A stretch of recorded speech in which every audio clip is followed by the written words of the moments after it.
Sağlık çalışanları başta olmak üzere vicdan sahibi tüm vatandaşlarımızı Gazze'ye sahip çıkmak adına harekete geçmeye davet ediyoruz.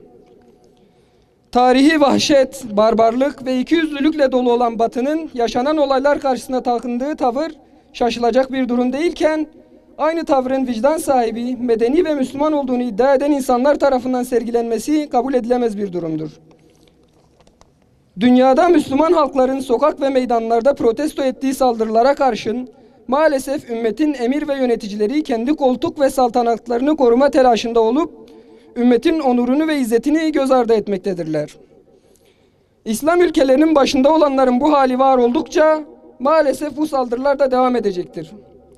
İsrail ile başlayan normalleşme adımlarının ne kadar abes olduğu bir kez daha ortaya çıktı. La ilahe illallah. La ilahe illallah. İsrail lanetullah. İsrail lanetullah. La ilahe illallah. La ilahe illallah. Siyonist lanetullah. Siyonist lanetullah.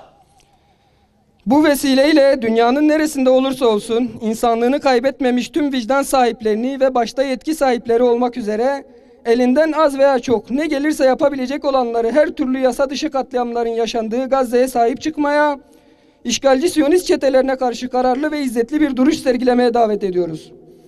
Yolun sonunda karşılaşacağımız amellerin şerefli bir yaşamdan izler taşıması için zulme karşı çıkmaya, haksızlık karşısında susma zilletinden kurtulup izzetli bir duruş sergilemeye çağırıyoruz.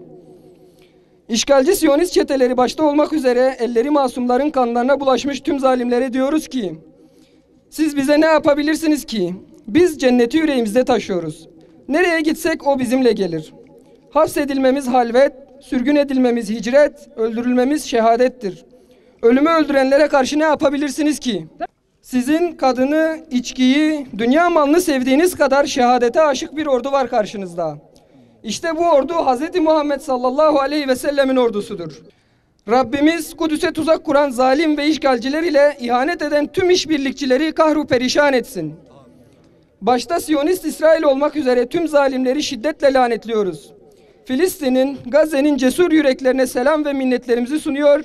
Şehitlerimize Allah'tan rahmet, yaralılara acil şifalar diliyoruz. Şehitlerimize Allah'a acil şifalar diliyoruz.